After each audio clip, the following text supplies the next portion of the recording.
하나님 말씀을 이사야 40장 1절 말씀부터 11절 말씀까지 읽겠습니다.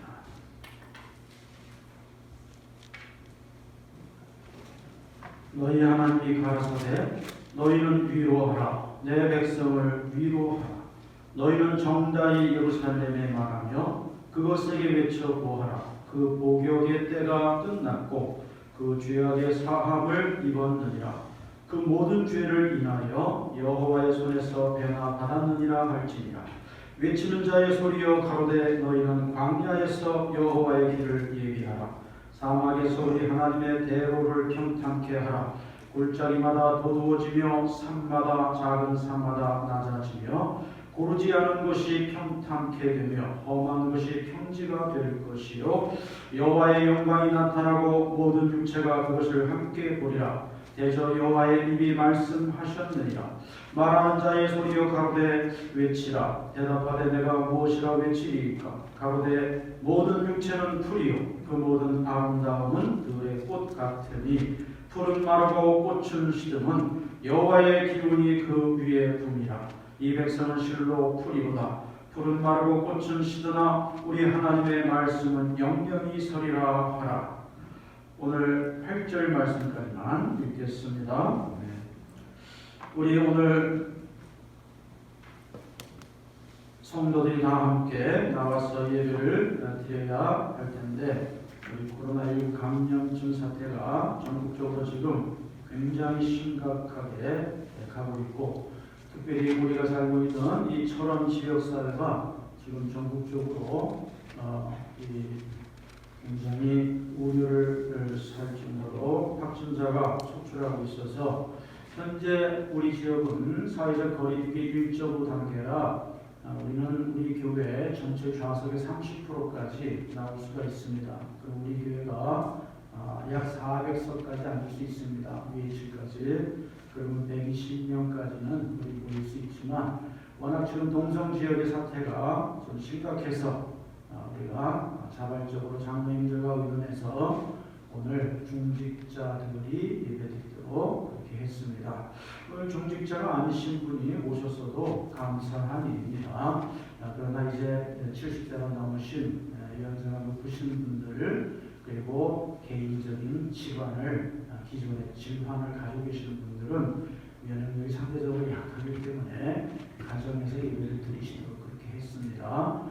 우리가 사회적 거리두기 단계가 만약에 상향 조정되면 몰라도 현재같이 1.5 단계에서는 우리 중직자 위주로 예배드리지만 사무에서 꼭 나오셔서 예배를 드리시겠다라고 하시는 분은 함께 나오셔도 괜찮습니다. 자, 오늘 골짜기마다 도두어지리라라고 하는 제목으로 우리 함께 말씀을 나누도록 하겠습니다. 저는 이번에 우리 코로나19 감염증 사태가 지금 우리나라만의 문제가 아니고 전 세계적인 문제, 전 세계 모든 국가들이 다 함께 당면하고 있는 이런 그 위기, 그리고 우리 인류가 지금 당면하고 있는 이런 위기의 문제이면서 각 나라마다 또한 지금 당면하고 있는 위기입니다. 자, 그 가운데에서 국제사회에서 모범 방역국으로 K 방역이라고 인정을 받고 있는 우리나라지만 우리나라도 지금 이 코로나19 감염증 확진자가 지금 전국적으로 거의 이렇게 전국적으로 나온 적이 없는데 전국적으로 지금 막 발생하고 있어서 참 여러분들도 그러셨겠지만 저도 새벽에 기도하면서 뉴스를 보면서 또 염려를 하면서 자, 이와 같은 때에 과연 우리가 믿는 성도로서 우리가 하나님의 백성들로서 이 코로나19 감염증 코비드19라고 말하죠. 코로나 바이러스 디시즈를 해가지고 코로나 바이러스 전염병이라는 약자로 코비드 그리고 2019년에 중국 우한에서 첫 환자가 발생했다고 해서 19를 붙이는 것입니다. 그래서 이 코비드-19 코로나19 감염증이 지금 인류를 위협하는, 그리고 단순히 건강을 위협하거나 생명을 위협하는 정도가 아니라 그 못지않게 중요하다고 사람들이 여기는 경제를 위협하는, 개인 경제, 가정 경제, 사회 경제, 국가 경제, 세계 경제를 지금 무너뜨려 가고 있는 이와 같은 이 문제 앞에서 우리 성도들이, 우리들이, 그리고 내가 믿는 자로서 어떻게 이것을 우리가 대처해 나가야 할 것인가.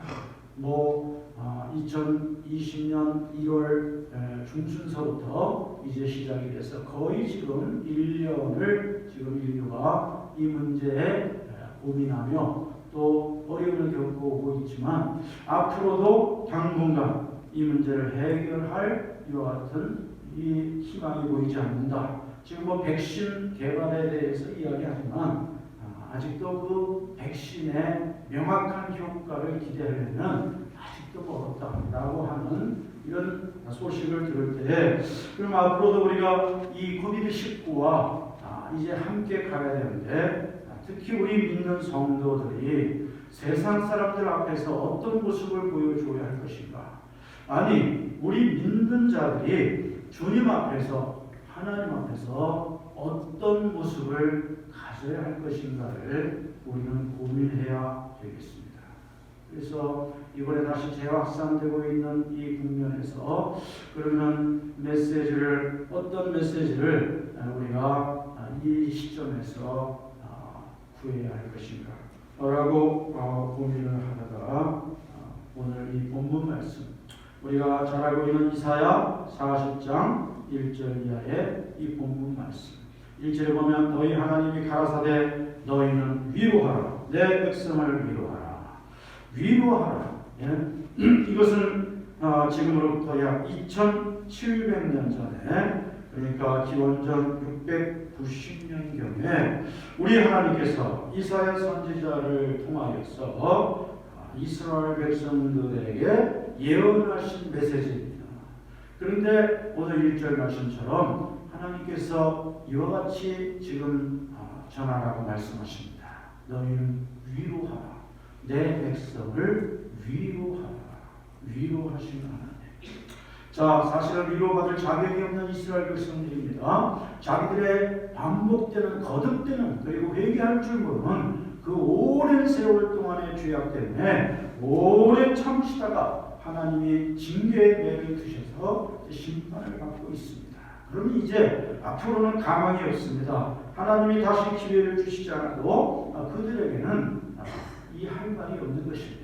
그래도 하나님은 무한한 사랑으로 이렇게 말씀하시는 것입니다. 너희는 위로하라, 내 백성을 위로하라. 내 백성이 죄악이 성경에서 말씀하는 것처럼 머리끝에서 발끝까지 죄악으로 성한 것이 하나도 없는 죄악의 백성이고, 내 백성이 내가 아브라함을 통해서 이 택한 나의 선민, 나의 택한 백성이지만 내 길을 떠나고 내 말을 순종치 아니하고 이방의 길, 우상의 길을 따라가서 음란한 우상 숭배의 행위를 수백 년간 반복하고 답습하고 그것을 경고해도 돌이키지 아니하고 회개하지도 아니하고 오히려 내가 보낸 나의 종들, 나의 선지자들을 너희들이 핍박하고 목에 가두고 매맞게 하고 죽이고 한다. 그런 죄악을 행한 너희들이기 때문에 사실 위로받을 가치도 없지만 그래도 하나님은 그 무한하신 사랑으로 위로하라고 지금 메시지를 주시는 겁니다. 이사야 선지자를 통해서 위로해라, 내 백성을 위로하라. 저들이 정당해서 위로받을 수 있는 건 아니지만, 저들이 억울한 일을 당해서 위로받는 것이 아니지만, 자기들의 그 행한 죄악의 보응으로 자기들이 징계를 받고 지금 심판을 받고 멸망을 당해서 저 돌이킬 수 없는 절망에 나락에 떨어져 있지만, 그러나 내가 사랑하는 내 백성이다, 위로하라 라고 말씀하신 겁니다. 그것을 우리가 무엇에 비유할 수 있겠습니까? 그것을 가장 비근하게 비유한다고 하면 우리는 어머니의 사랑에 비유할 수 있을 것입니다. 어머니 또는 아버지, 부모님의 사랑, 친부모. 여기서 친자를 굳이 붙이는 것은 친부모라야 그 사랑이 있기 때문입니다. 물론 친부모 못지않은 양부모의 입양한 부모의 사랑도 얼마든지 있을 것입니다. 그러나 일반적으로 거의 100% 가까이 친부모들은요, 자기의 친자식은 아무리 속을 새기고 아무리 분류를 해도 부모님은요, 눈 감을 때까지 그 자식이 어른거리고 그 자식을 염려하고 그 자식을 걱정하고 눈 감는 순간까지 그 자식을 걱정하면서 눈을 감는. 제가 우리 저런 지역에 와서 우리 교회에서 30년째 목회하면서 제가 30년간 성도들의 이 가정을 신방을 했습니다. 뭐 다른 목사님들과 마찬가지. 금년 코비드19 때문에 이제 병원 신방이나 가정 신방을 잃지 못하고 있지만, 그러나 작년까지 29년 정도 신방을 할 때 제가 여러 가지를 느끼는 가운데 하나가, 이 부모님이 지금 환경상 같이 계시지 아니하고 멀리 따로 떨어져 계시거나, 아니 부모님이 돌아가셨거나, 아니면은 별거를 하신다거나, 뭐 이런 환경 속에서 할머니하고 사는 소위 말하는 조선 가정을 제가 신방도 해봤습니다. 또 그 할머니들은 천국 가신 분들이 대부분이지만, 그 조선 가정에 보면 다 그렇지는 않겠지만은 그런 어려운 환경이기 때문에 그 아이가 철이 없으니까, 철은 이제 뭐 한 30살쯤 넘어야 조금씩 들기 시작하는. 근데 그 어린아이가 한참 어머니의 사랑과 아버지의 관심이 필요한 그 어린아이가 이제 어린이집이나 유치원 다닐 그 시점부터 부모가 없이 할머니 밑에서 자란다는 거예요.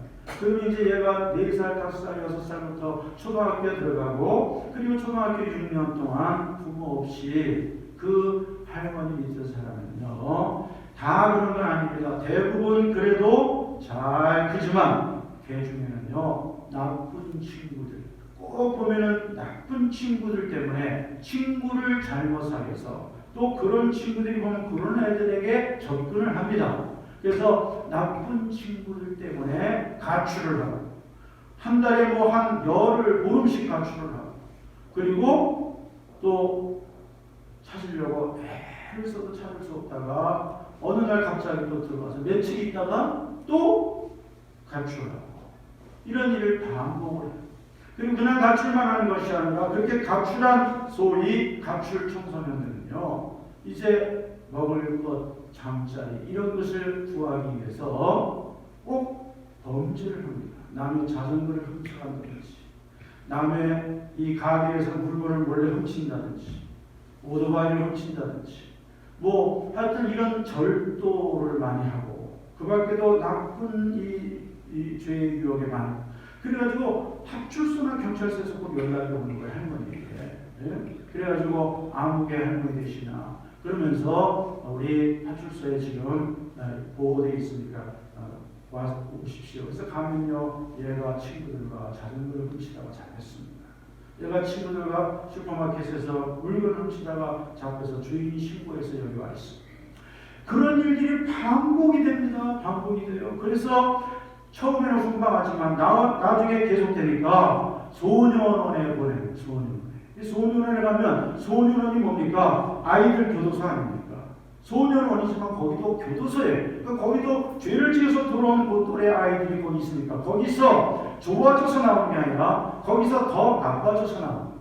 그런 애들끼리 모아놨어. 자기들끼리만 경험을 공유하고, 다음에 안 잡히려면 어떻게 된다고, 또 못해본 죄에 대해서도 알게 되고, 이래가지고 나와서 또 반복하고, 이래가지고 소년원에 5번씩 다니는 아이. 할머니가 얼마나 속이 상하겠어요. 내가 부모만큼 해주지 못해서 제가 저렇게 된다. 그러나 우리가 볼 때는 그 할머니가 부모 이상으로 사랑을 하고 있어요. 그런데도 그렇게 하는, 그래도 그 할머니는 절대로 그 자식을 욕하지 않더라고요. 예? 어떻게 해서든지 가서 이 할머니가 파출소 이 순경들에게 그 할머니들은 그렇게 말하잖아요. 순사님이라고 하잖아요. 순사님 한 번만 용서했어요. 이 할머니가 가가지고 다시는 그러지 않도록 손이 발이 되도록 빌어가지고 데리고 옵니다. 연세 많은 할머니가 그게. 근데 역시 또 가출하고 또 나쁜 친구들하고 올라다니면서 여러 가지 못된 짓을 하다가 또 잡혀요. 그래도요 포기하는 할머니 보지 못했어. 그 할머니는 어머니가 아니잖아요. 근데 할머니가 뭡니까? 어머니 위에 어머니라는 거예요. 어머니의 머니와 할머니의 머니가 같잖아요. 단지 앞글자가 다른 거 어머니, 할머니. 자, 친어머니도 마찬가지. 절대로 그런 상황에서 자식을 절대로 포기하지 않아요. 오히려 그런 자식이 더 눈에 밟히고 더 그런 자식이 더 불쌍하고 그런 자식이 더 마음이 가는 거예요. 그게 바로 하나님의 사랑을 비교할 수 있는 가장 비근한 예라고 할 수 있습니다. 근데 우리 하나님의 사랑은 그보다 더 그 어머니의 사랑과 할머니의 사랑과 비교할 수 없을 정도로 이스라엘 백성들이 수백 년 동안 우상 숭배하고 하나님의 택한 백성임에도 불구하고 하나님의 말씀을 떠나서 음란한 죄, 방탕한 죄, 왕으로부터 백성들이 이르기까지, 제사장으로부터 백성들이 이르기까지 온 이스라엘 백성들이 다 죄악의 길, 우상의 길, 음란의 길에 빠졌어.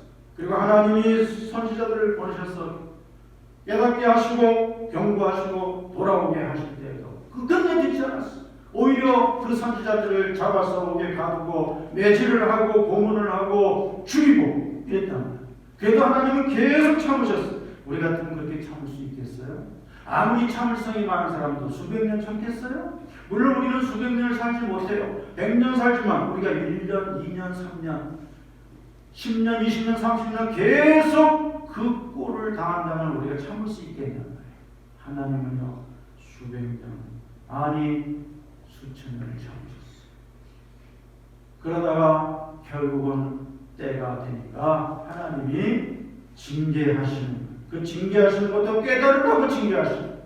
그래서 그들이 나라가 망하고 포로로 끌려가고 그들이 절망의 나락에 떨어졌을 때 비로소 깨닫는 거예요. 그때도 깨닫지 못하면 사람도 아니지. 근데 그때는 거의 100% 깨달아요. 왜? 다 잃어버리고 비참해지고 죽게 생겼으니까 그들은 죽는 게 더 낫다라고 할 정도가 되니까 그때서야 깨닫는 거예요. 우리가 잘못했구나. 우리가 하나님 앞에 심판을 받았구나. 우리가 왜 그랬을까? 그때 깨닫는. 근데 하나님은 그런 때 이 약속의 말씀을 주시는 거예요. 오늘 이사야 40장 1절 말씀처럼 너희는 위로하라. 내 백성을 위로하라. 네? 여러분 위로가 얼마나 필요한 말입니까? 여러분 위로는요 부자들에게 위로하면요 국방비도 끄지 않습니다. 부자들에게 위로하면요 이게 뭔 소리야? 이리죠. 왜? 돈이 많기 때문에 자신만만한 거예요. 여러분 위로는요 대통령이 가치된 사람에게 위로하면요 국방비도 끼잖아요. 왜? 대통령이 지금 돼가지고 나라의 권력이 다 나에게 있는 거예요. 전 세계에 지금 대통령제를 취하고 있는 이런 국가들은요 대통령의 권한이 막강합니다. 내각 책임제 수상의 권한은 대통령제를 택한 대통령의 권한에 비하면 그건 아무것도 아니에요.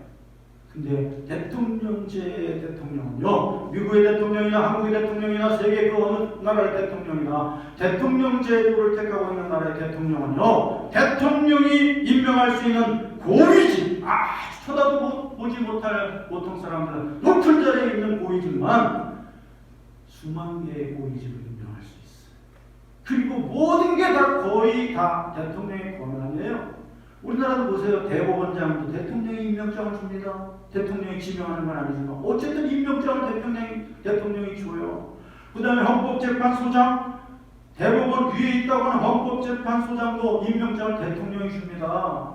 대통령이 임명하는 건 아니지만 대통령에게 임명장을 받는다는 건 뭐예요? 대통령이 어쨌든 위에 있다는 거예요. 임명권자라는 거예요. 자, 그런 대통령이 막되었을 때 얼마나 권력이 말이에요. 지금 주변 사람들이 전부 집중하고 그 사람만 떠보고 그 사람의 눈을 찾으려고 하고 이럴 때 위로해 보세요. 그 위로가 차겠어요. 그러나 대통령 임기가 거의 끝나갈 무렵에는요, 온갖 유비란 놈은 다 먹고 말이야. 어느 대통령 그럴 때는 위로가 통하는 거예요. 부자도 마찬가지예요. 회사가 잘 되고 기업이 잘 되고 그 재벌들이 다 잘 될 때는요, 위로라는 게 어울리기조차도 않지요. 위로는요, 어떤 사람에게 필요합니까? 위로는 지금 마음이 아픈 사람, 위로는 지금 몸이 병든 사람, 위로는 지금 눈물을 흘리고 있는 사람, 위로는 지금 아픔이 있는 사람, 위로는 지금 밑으로 떨어진 사람, 이런 사람에게 위로가 필요한데 그 위로는 얼마나 아름다운 것입니까? 사람의 위로도 아름다운 것인데 하나님이 우리를 그럴 때 위로하시는 줄 믿으시기를 주님의 이름으로 축원합니다. 위로하시는 하나님. 여러분, 사람의 위로도 위로해 주는 친구가 진짜 친구예요. 힘들고 어렵고 실패하고 다 잃어버리고 사람들이 다 떠나고 망했을 때 그때 위로해 주는 친구가 진짜 친구예요. 평소에는요 좋은 소리 많이 하고 평소에는요 아주 둘도 없는 친구 같았는데 그럴 때 모습도 보이지 않고 연락도 끊고 위로의 말 한마디 건네지 않는 친구는요 가짜 친구입니다. 진짜 친구. 그런데 우리 하나님은 우리가 눈물 날 때, 우리가 다 잃어버렸을 때, 우리가 잘 나가서 승리에 도취해 있다가 어느 날 우리가 급전직하고 떨어져서 추락했을 때,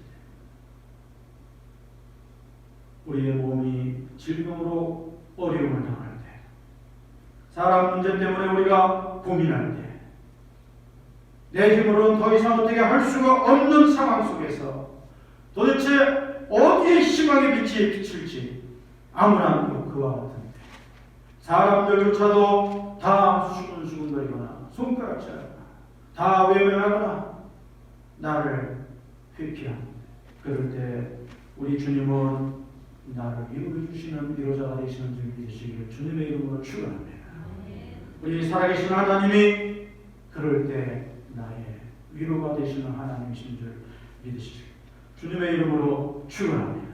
오늘 1절 말씀이 그거예요. 너희 하나님이 가라사대 너희는 위로하라. 내 백성을 위로하라. 이 말은 뭐예요? 나의 위로를 가지고 가서 그들에게 전하라. 하나님이 너희의 위로자가 되시며 하나님께서 너희를 위로하신다. 비록 너희가 잘못해서 너희가 잘못해서 너희가 죄악을 범해서 너희가 하나님을 멀리 오랜 세월 떠나서 너희가 하나님의 그 호소도 듣지 않고 너희가 오히려 하나님을 조롱하다가 이렇게 멸망당했지만 이렇게 비참해졌지만 그래도 하나님이 너희를 위로하신다고 나를 보내셔서 말씀을 전하라고 하셨다. 하나님이 위로하시는 하나님. 할렐루야. 오늘 코비드19 사태가 사실은 보통 심각한 문제가 아닌데 그렇죠? 교회가 이 예배를 이렇게 못 드리게 될 줄 누가 알았어요? 여러분, 이건 옛날에 일본 제국주의자들이 기독교를 핍박하고 신사참배를 강요하고 그럴 때 많은 순교자들이 나오고 주기철 목사님 같은 분들, 예? 그럴 때나 있었어요. 역사에 공산주의자들이 침략해가지고 서울이 함락되고 부산을 제외한 이 전국 토막 다 함락되었을 때 기독교인들을 잡아내면서 목사님들을 쳐려보고 그리고 기독교인들을 핍박하고 감옥에 가두고 고문하고 그럴 때 예배를 그럴 때나 못 드리는 줄 알았어요.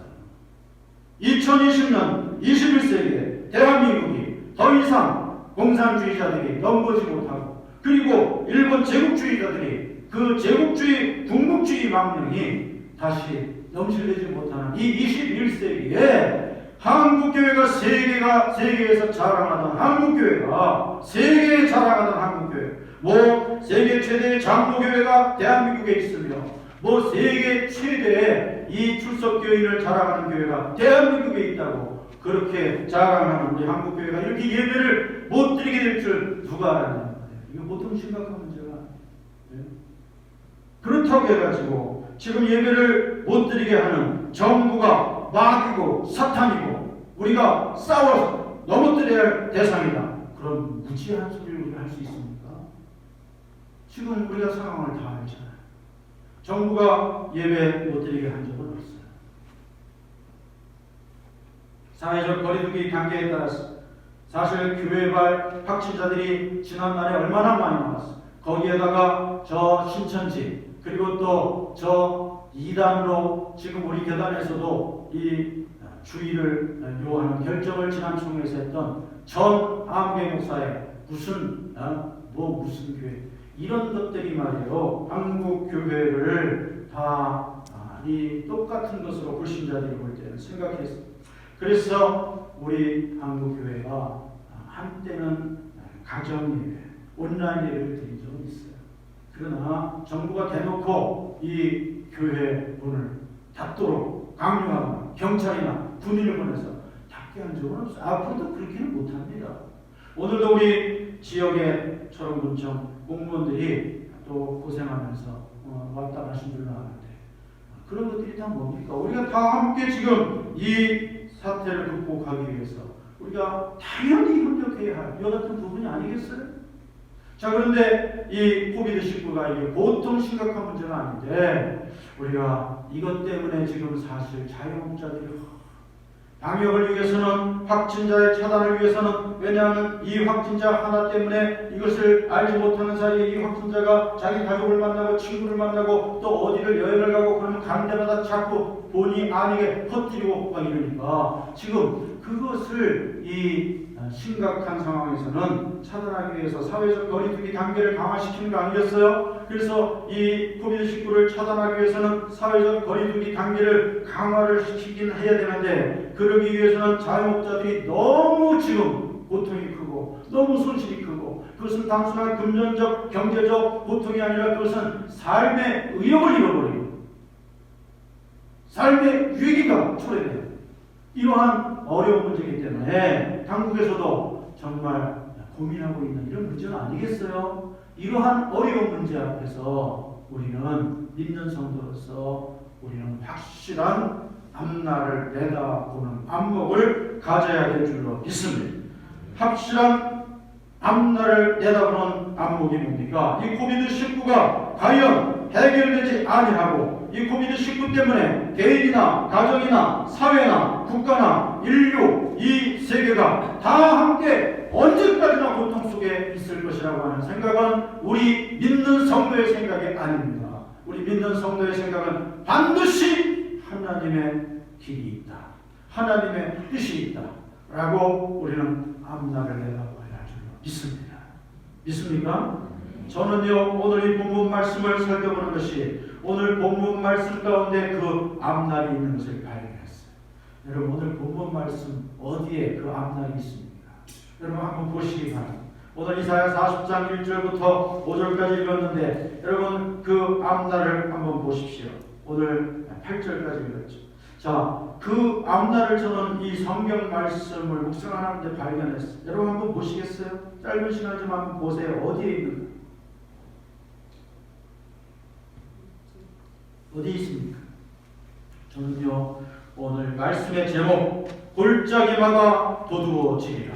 우리 4절 말씀을 다 같이 보시겠습니다. 시작. 골짜기마다 도두어지며 산마다 작은 산마다 낮아지며 고르지 않은 곳이 평탄게 되며 험한 곳이 평지가 될 것이요. 할렐루야. 이게 바로 정답입니다. 여기에 코비드19 감염증 사태가 아무리 우리가 이 극복하기 어려운 이러한 상대라 할지라도 아니 그 이상의 어떤 어려운 상대라 할지라도 우리 하나님께서 우리에게 제시하여 주시는 믿는 성도로서 우리가 바라보아야 할 영적인 안목을 가지고 우리가 소망을 가지고 바라보아야 할 그 길이 그 문제 해결의 길이 그 정답이 어디에 있다고요? 몇 절에 있다고요?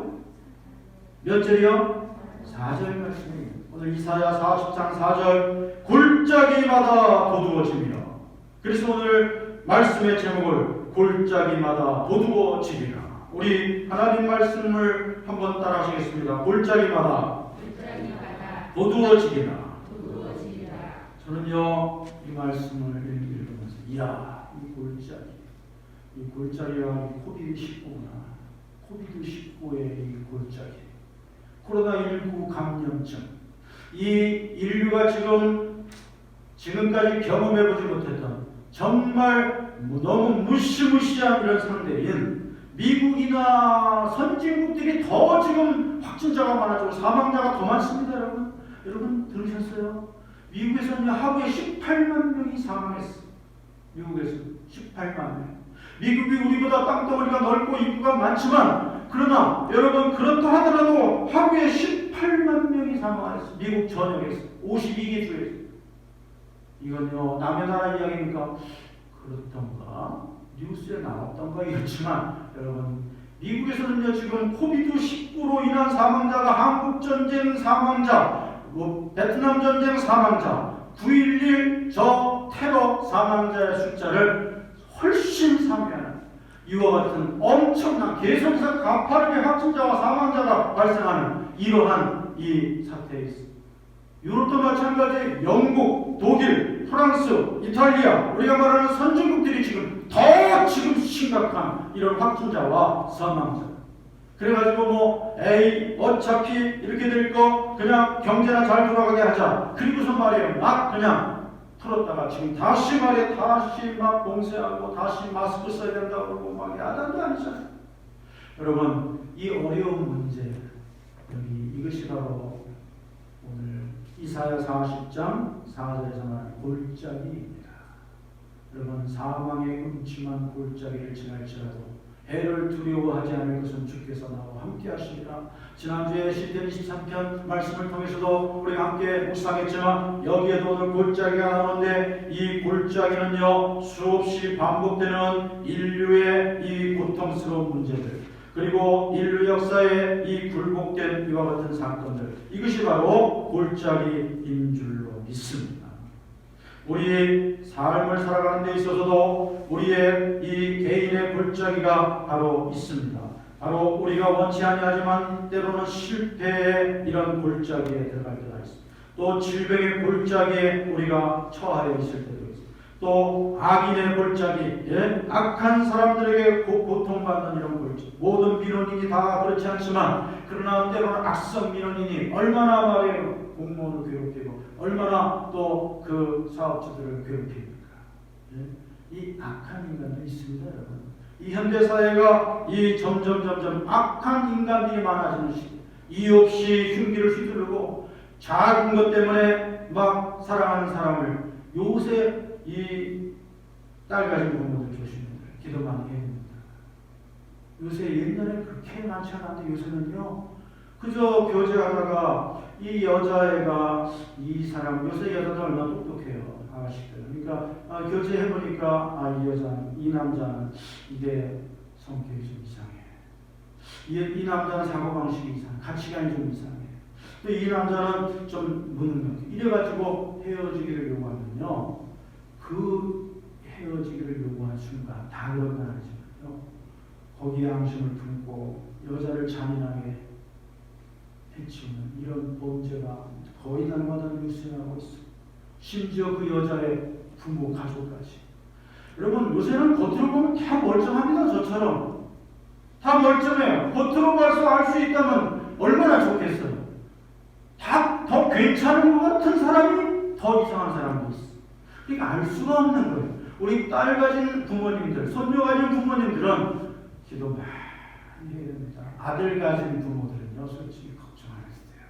아들은요 여자가 아들을 두드려 패고 여자가 아들을 해치고 이런 경우는요 거의 5% 되지 않아요. 일단 아들은요 생리적으로 아들은 걱정이 없잖아요.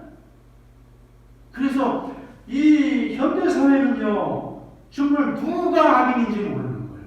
누가 정말 그렇지 않아요, 여러분? 누가 악인인지 몰라요. 단순히 아가씨들이 딸이 남자를 만나는 것뿐만 아니라 물론 그 반대의 경우도 있겠지만 또 우리들이 살아가면서 직장이나 일터에서 거리에서 세상의 골목에서 어디에서 어떤 악인을 만날지 몰라요.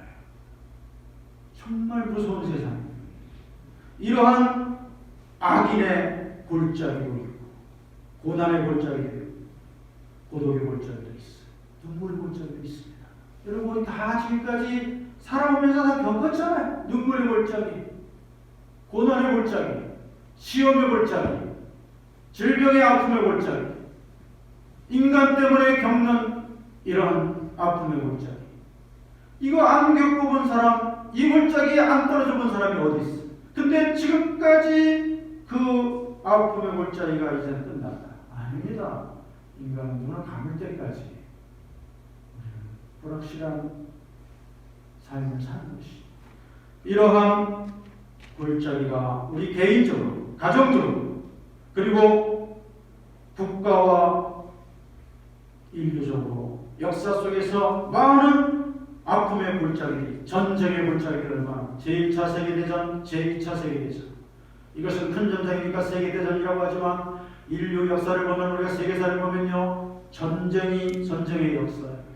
수많은 전쟁들이 주변 국가들 간에, 그리고 정복을 꿈꾸는 많은 정복자들에 의해서 많은 이러한 전쟁이 있어요. 여러분 중국이 지금 이렇게 광대한 영토를 가진 건 뭐예요? 다 점점 욕심이 한이 없어서 점점 저 위구르 족속이라든지 뭐 몽고까지 다 지금 정복하지 않았어요. 러시아도 마찬가지 아닙니까? 옛날에 소비에트 연맹일 때 소련이라고 하는 그 한자가 소비에트 연맹이라고 하는 것의 약자였어요. 소련은 지금 해체됐지만 그 소련 USSR일 때 그때 얼마나 많은 동유럽의 많은 나라까지 다 점령했어요. 그게 그냥 점령했어요. 가가지고 힘으로 말이에요. 그 나라를 침략하고 그 나라의 이 선량한 국민들을 말이에요. 막 학살하고 잔인한 짓들을 하고 약탈하고, 그리고 당연한 권리인 독립을 요구할 때 아주 잔인하게 진압하고, 이런 역사들이 오늘 인류의 역사, 이런 그 전쟁의 역사, 갈등의 역사, 그리고 많은 재앙의 역사, 이런 것이 인류가 겪어왔던 골짜기입니다. 그리고 지금 우리 인류들이 모두가 다 지금 이 코비드19라고 하는 이 골짜기에 우리 처해 있어. 그런데 골짜기를 도두신다고 약속했어요. 할렐루야. 자, 도두는 게 뭡니까? 돋는다고 하는 것은 이런 푹 파인 것을 채워서 채평지로 만든다. 그게 돋는 거잖아요. 여러분, 우리 하나님은 우리의 아픔과 우리의 실패와 우리의 고민과 우리의 눈물을 하나님이 도두어 주시는 하나님이신 줄 믿으시기를 주님의 이름으로 축원합니다. 하나님 이외에는 도주실 분이 없어요. 하나님 이외에는. 잠깐만 부처가 못합니다. 알라가 못합니다. 힌두교의 작신들이 못합니다. 왜? 그것들은 인간의 브레인, 인간의 뇌, 인간의 생각, 인간의 사고, 인간의 사상으로 만들어낸 맨메이드십니다. 인간이 만든, 인간이 부활해내고, 인간이 색칠을 하고, 인간이 깎고 다듬고, 거기 세워놓고, 아니면 돌에다가 새기고, 그리고 오래된 나무에다가 둘러놓고, 그걸 힘이라고 인간이 섬기거나, 아니면 하나님이 창조하신 저 하늘의 별들을 또는 달과 태양을 신으로 섬겼어. 태양신을 옛날에 섬겼지요. 우리 조상들은 칠성신이라고 해서 북두칠성을 섬겼습니다. 그런 것들이 어떻게 이 골짜기를 도둑질했겠어요? 창조주 하나님, 전능하신 하나님, 살아계신 하나님만이 나 개인의 눈물의 골짜기, 아픔의 골짜기, 그리고 우리 사회와 우리 인류가 지금 당면하고 있는 이 아픔과 이 해결할 수 없는 이 거대한 문제를, 이 재앙을 우리 하나님만이 그 골짜기를 능력으로 도우시는 하나님이신 줄 믿으시기를 주님의 이름으로 축원합니다. 믿습니까? 저는요 이 소망을 봤어요. 하나님이 도우시는 날에 지금은 하나님의 골짜기를 놔두셨어요. 저 금악산에 골짜기가 있는 것처럼 어떤 산이든지 골짜기가 있잖아요. 봉우리들이 있으면 골짜기가 있는 거잖아요. 그렇잖아요. 산이 이렇게 생긴 산은 없잖아요. 이렇게 생긴 산은 없어요. 저 남아프리카 공화국에 가면 무슨 테이블 마운틴이라고 해서 이런 게 하나 있다고는 하지만 99.9% 모든 산들은 다 봉우리가 있어요. 봉우리, 연봉들이 있어요. 그 봉우리 사이사이가 골짜기잖아요. 그 골짜기로 물들이 내려오는 거예요. 예? 오늘 하나님께서 골짜기와 같이 깊은 나라, 골짜기와 같이 떨어지는 곳, 골짜기와 같이 어두운 곳, 그러한 어려운 문제를 인류와 세상과 모든 민족들이, 모든 국가들이, 그리고 우리가 이 난간 앞에 있게 하셨습니다. 그러나 하나님은 때가 되면 그 골짜기를 메우시는 역사를 행하실 줄로 믿습니다. 저는 그래서 이 이사야 43장 4절에서 골짜기마다 도두어지며 산마다 작은 산마다 낮아지며 고르지 않은 곳이 평탄게 되며 험한 곳이 평지가 될 것이요.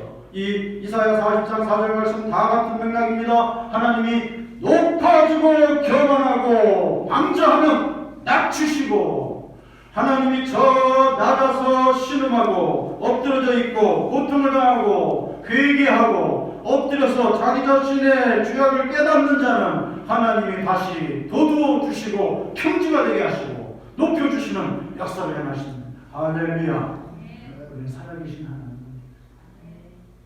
마지막으로 또 한 가지 중요한 말씀이 나오는데 5절 말씀입니다. 우리 5절 말씀을 다 같이 읽겠습니다. 시작. 여호와의 영광이 나타나고 모든 육체가 그것을 함께 보리라. 뭐가 나타난다 그랬어요? 여호와의 영광이 나타나. 이야, 설명했습니다. 여호와의 영광. 우리 따라 하시겠습니다. 여호와의 영광. 이야. 글로리부터 하나님의 영광. 하나님의 영광.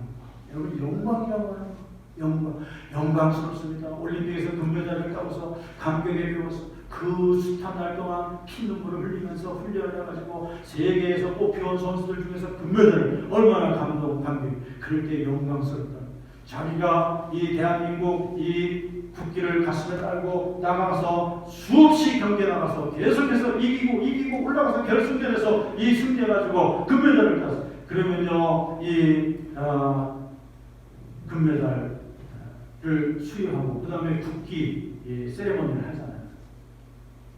금메달 딴 나라의 국기가 가운데 있고 좌우편으로 은메달, 동메달 딴, 그리고 국가는 그 금메달을 딴 나라의 국가가 있잖아요. 그 국기가 올라가면서 모든 사람들이 그 국기를 바라보면서, 그리고 그 국가가 올려. 야, 영광이란 바로 그런 거예요. 또 가문의 영광이라는 말도 하잖아요. 어떤 집에서 뭐 판사가 나오고 의사가 나오고 뭐 검사가 나오고 가문의 영광이다. 가문은 그만큼 기쁘다는 얘기겠죠. 근데 그 자리에 올라가면 더 못된 짓 하는 인간들이 많아요. 조심해. 하나님의 영광은요, 세상의 영광 다 합쳐도 하나님의 영광 비교할 수 없어요. 하나님의 영광. 하나님은 영광 중에 계신 하나님의 영광. 여러분, 하나님의 영광이 충만하게 임하시면 모든 죄악이 해결되고 어려운 문제가 해결되고 고민이 해결되고 아픔이 해결되고 그리고 고난과 시험이 해결되는 역사가 일어날 줄 믿으시기를 주님의 이름으로 축원합니다. 뭐가 나타나면요? 5절 말씀처럼 하나님의 영광이 임하십니다. 하나님의 영광이 나타납니다. 모든 어려운 문제, 힘든 문제, 우리가 해결할 수 없는 문제, 하나님의 영광이 충만하게 임재하시면 그 모든 문제가 다 해결되어질 줄로 믿습니다. 그리고 하나님의 영광이 임하실 때 저 홍해가 육지와 같이 갈라졌습니다. 그것이 출애굽기 14장에 나타났잖아요. 그리고 이제 저 출애굽기 아말렉 족속이 출애굽기 17장에 보면 앞길을 막을 때 하나님의 영광이 나타나니까 아말렉 족속이 패배하게 하는 역사하십니다. 모세가 손을 들면 여호수아가 이끄는 이스라엘 백성들이 그 싸나운 용맹한 아말렉 족속을 무찌릅니다. 모세의 손이 내려오면요 전쟁에서 막 전투에서 지게 됩니다. 그러니까 아론과 훌이 양쪽에서 모세의 손을 붙잡아서 내려오지 않게 하니까 결국은 그 거칠고 싸납고 무섭고 용맹한 아말렉 족속을 다 물리치고 승리한 하나님의 영광이 임재하셨기 때문입니다. 그리고 여호수아 6장에 보면 여리고 성이 하나님의 영광이 임재하니까 와르르 무너졌어요. 여러분, 세계적인 고고학자들이 저 이스라엘의 여리고에 가서 그것을 몇 년 동안 이 탐사해가지고 이 성경에 나오는 이 여호수아에 나오는 여리고성이 실제로 존재했고 그리고 내벽과 외벽으로 견고하게 이런 쌓여진 이런 축성된 이 견고한 성이라는 것이 고고학적으로 증명이 됐고 그것이 어느 날 갑작스럽게 그대로 내려앉아가지고 땅속에 보존된 그 상태가 그대로 고고학적으로 발견이 되었어요. 그 여리고성이 무너진 거 하나님의 영광이 임재하셨기 때문에 이스라엘 백성들이 나팔을 불고 소리를 지르고 그래서 무너진 것이 아니라 하나님의 영광이 임재하니까 하나님의 백성의 앞길을 막고 있던 금성철교 초롱성 여리고성이 무너진 하나님의 영광이 임재하실 때 홍해가 육지와 같이 갈라 이스라엘 백성들이 살 길이 열리고 하나님의 영광이 임재하실 때 아말렉 족속이 패배하고 하나님의 영광이 임재하실 때 여리고성이 무너지고 하나님의 영광이 임재할 때 저 열왕기상 18장에 보니까 갈멜 산상에서 엘리야가 우상의 선지자들과 그 아합과 이세벨 왕비의 우상의 세력들을 다 물리치고 위대한 승리를 거둬요. 무엇이 임하였을 때 하나님의 영광이 여러분들의 개인의 삶 속에 하나님의 영광이 임재하시기를 주님의 이름으로 축원합니다. 여러분들의 가정에 여러분들의 가족 자녀들에게 하나님의 꺼지지 아니하시는 그 찬란한 거룩한 영광이 항상 여러분들의 가정에 여러분들의 가족들에게 여러분들의 기도의 제목인 자녀들에게 하나님의 영광이 항상 충만하시기를 주님의 이름으로 축원합니다. 우리 코비드19 문제는 이렇게 해결될 것이다 라고 하나님께서 우리에게 던지는 메시지인 줄로 믿고 우리가 담대하게 하나님 앞에 기도하며 또 이웃에게도 우리가 이 희망과 소망을 증거하는 이러한 성도의 삶을 사시기를 주님의 이름으로 축원합니다. 하나님 아버지 감사합니다. 하나님의 영광이 나타나실 때 아무리 깊은 골짜기 아무리 어두운 골짜기 아무리 절망의 골짜기라 할지라도 이 코비드19의 골짜기도 반드시 하나님께서 돋우셔서 평지가 되게 하시고 하나님의 영광이 나타나게 하실 줄로 믿습니다. 우리 모두 이 믿음 가지고 승리하게 하여 주시옵소서. 예수 그리스도의 이름으로 기도하옵나이다. 아멘.